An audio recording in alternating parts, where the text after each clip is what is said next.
மேகதாது அணை கட்டுவது சம்பந்தமாக ஒருமனதாக தீர்மானத்தை மாண்புமிகு முதலமைச்சர் முதலில் கொண்டு வந்தார்.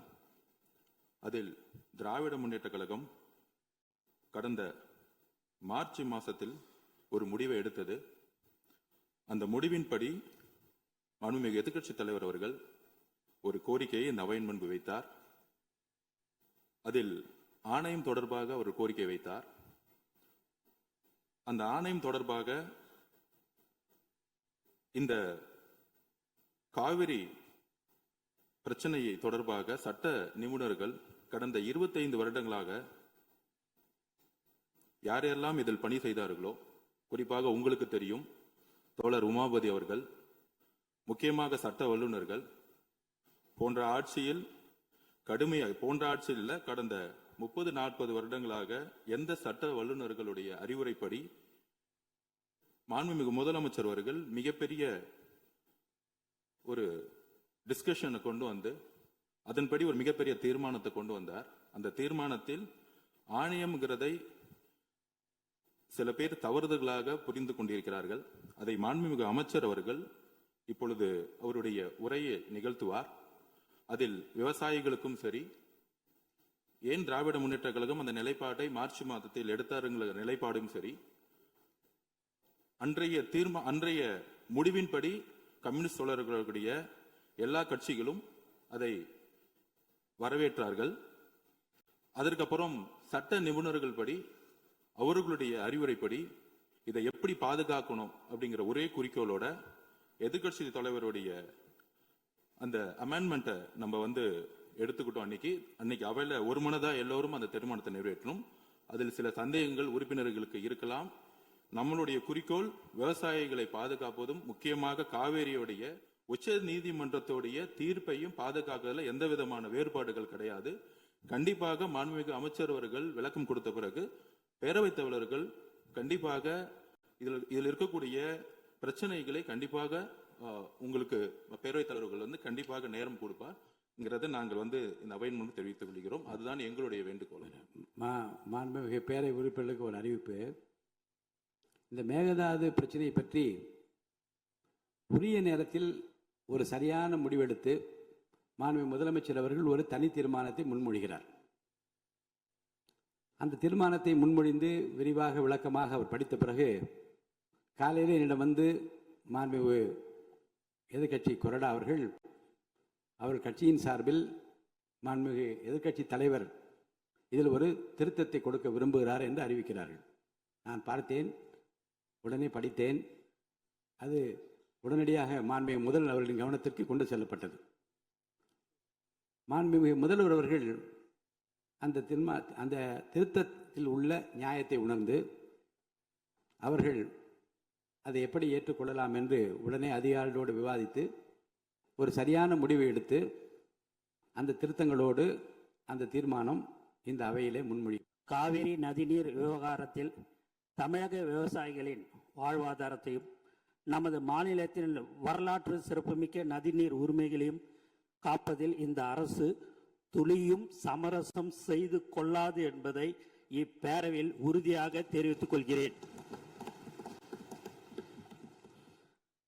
கர்நாடகாவின் தற்போதைய முதலமைச்சர் அவர்கள் மேகதாது பிரச்சனையை சமீபத்தில் எழுப்பிய உடனேயே மாண்புமிகு தமிழக முதலமைச்சர் அவர்கள் 25/5/2026 அன்று அரசு தலைமை வழக்கறிஞர், உச்ச நீதிமன்ற மூத்த வழக்கறிஞர் மற்றும் உயரதிகாரிகளுடன் ஆலோசித்து இப்பிரச்சனையை குறித்து எடுக்க வேண்டிய நடவடிக்கைகளை பற்றி அறிவுறுத்தினார்கள்.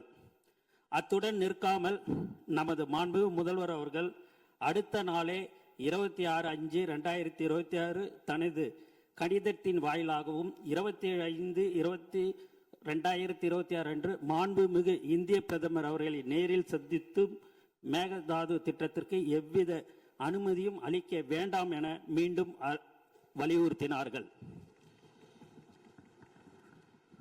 மாண்பு தமிழக முதல்வர் அவர்கள் 25/5/2026 அன்று உத்தரவிட்டதின் அடிப்படையில் தமிழ்நாடு அரசு சார்பாக புதுடெல்லியில் உள்ள தேசிய பசுமை தீர்ப்பாயத்தின் முதன்மை அமர்வில் மேகதாது திட்டத்தை எதிர்த்து 27/5/2026 அன்று ஒரு மனு தாக்கல் செய்யப்பட்டுள்ளது. இந்த சூழலில் மாண்புமிகு தமிழக முதல்வர் அவர்கள் 18/6/2026 அன்று அமைச்சர்கள், சட்ட வல்லுநர்கள் மற்றும் காவேரி தொழில்நுட்ப குழு மற்றும் பன்மாநில நதிநீர் பிரிவினை தலைவர் ஆகியோருடன் ஆலோசித்த பின்னர் மேகதாது திட்டத்தை எதிர்த்த ஒரு தீர்மானத்தை முன்மொழியலாம் எனவும் அதற்கு அனைத்து சட்டமன்ற உறுப்பினர்களின் ஒருமித்த ஆதரவை கோரலாம் எனவும் முடிவெடுத்தார்கள். காவேரி நதிநீர் விவகாரத்தில் ஒருமனதாக ஏற்றப்பட்ட தீர்மானத்தில் மாண்புமிகு எதிர்க்கட்சி தலைவர் அவர்கள் 4/3/2026 அன்று தமிழ்நாடு அரசு ஒன்றிய அரசுக்கு மேகதாது அணை விவகாரம் குறித்து ஒரு புதிய நடுவர் மன்றம் அமைக்க முன்மொழிகள் அனுப்பியதும் குறித்து தீர்மானத்தில் சேர்க்க கோரிக்கை வைத்தார். அதன்படி இப்பேரவையில் 19/6/2026 அன்று நடுவர் மன்றம் அமைக்குமாறு வலியுறுத்தி ஒருமனதாக தீர்மானம் நிறைவேற்றப்பட்டு அதன் நகலை அன்றே தனது நேர்முக கடிதம் வாயிலாக மாண்புமிகு முதல்வர் அவர்கள் மாண்புமிகு இந்திய பிரதமர் அவர்களுக்கு அனுப்பியுள்ளார்கள் என்பதை குறிப்பிட விரும்புகிறேன். இவ்வாறு தமிழர் நலன் கருதி இந்த அரசு மாண்புமிகு முதல்வர் அவர்களின் ஆலோசனைப்படியும் மேகதாது திட்டத்தை முறியடிக்க அனைத்து நடவடிக்கைகளும் தொடர்ந்து எடுத்து வருகிறது. ஆனால் சிலர் நடுவர் மன்றம் அமைக்குமாறு கோருவது சரியான அணுகுமுறை அல்ல என கருதுகின்றனர். சில தரப்பினர் பரப்பி வரும் தவறான புரிதலுக்கு முற்றுப்புள்ளி வைக்கும் வகையில் நமது அரசின் நேர்த்தியான அணுகுமுறை பற்றி இந்த மாமன்றத்தில் தெளிவுபடுத்த விரும்புகிறேன். கடந்த நவம்பர் 13/2025 அன்று மேகதாதுக்கு எதிராக நாம் தொடர்ந்த வழக்குகளை உச்ச நீதிமன்றம் மேகதாது அணை திட்டம் ஆரம்ப நிலையில் தான் உள்ளது என கூறி தள்ளுபடி செய்தது. அந்த தீர்ப்பின் பேரா 29 மாநிலங்கள் தங்களுக்கு ஒதுக்கப்பட்ட தண்ணீரை எப்படி வேண்டுமானாலும் பயன்படுத்தலாம் என நீதிமன்றம் குறிப்பிட்டது. இதை தங்களுக்கு சாதகமாக பயன்படுத்தி கர்நாடகாவோ அல்லது கேரளாவோ தன்னிச்சையாக புதிய அனுமதிக்கப்படாத திட்டங்களை கையில் எடுத்துவிடக்கூடாது என்பதில் நாம் உறுதியாக இருந்தோம்.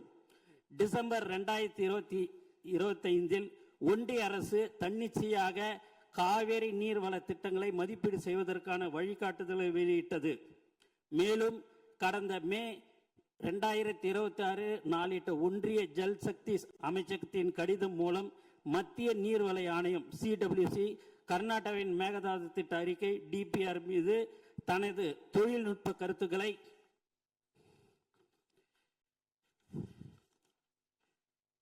வழங்கி அடுத்த கட்ட நகர்வுக்கு காத்திருப்பது அம்பலமாகியுள்ளது. இருப்பினும் இந்த வழிகாட்டுதல்களை கடுமையாக எதிர்த்தும் தமிழ்நாடு அரசு 9/6/2026 அன்று ஒரு கடிதம் எழுதியுள்ளது.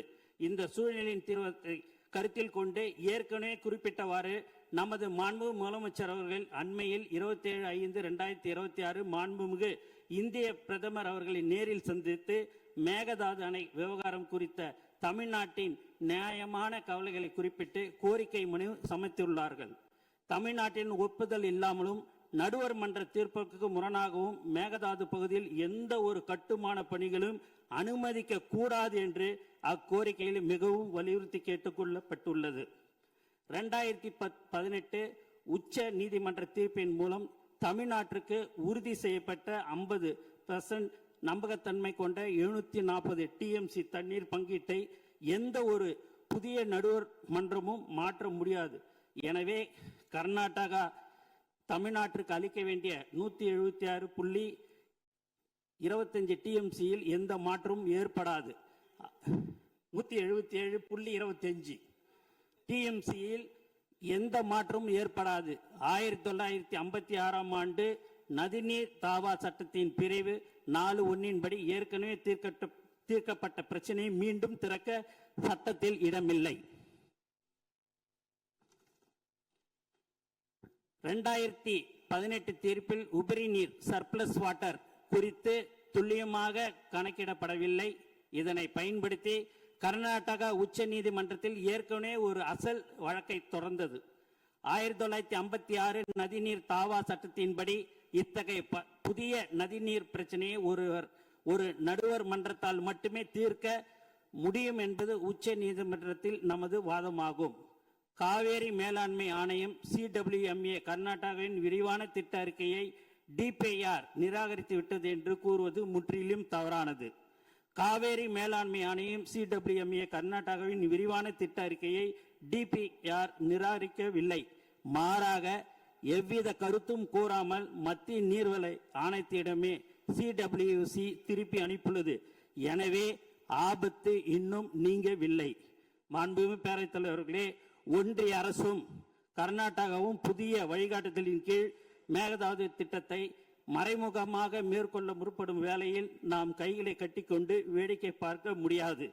அந்த வகையில் மாண்புமிகு முதலமைச்சர் அவர்கள் மாண்புமிகு இந்திய பிரதமர் அவர்களிடம் வழங்கிய கோரிக்கையின் தொடர்ச்சியாகவும் ஒன்றிய அரசின் தன்னிச்சையான நகர்வுகளை முடக்குவதற்கும் உபரி நீர் மீது தமிழ்நாட்டின் உரிமையை நிலைநாட்டுவதற்கும் ஒரு மிக சிறந்த அணுகுமுறையாகவே புதிய நடுவர் மன்ற கோரிக்கையை முன்வைத்துள்ளோம்.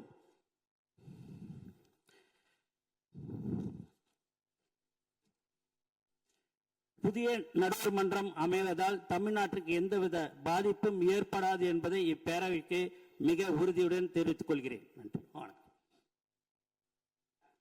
மாண்புமிகு நோ கிளாரிபிகேஷன். மாண்புமிகு அமைச்சர் அவர்கள் பேசுகிற போது 117.25 என்று சொன்னால் 117.25 என்று எடுத்துக்கொள்ள வேண்டும்.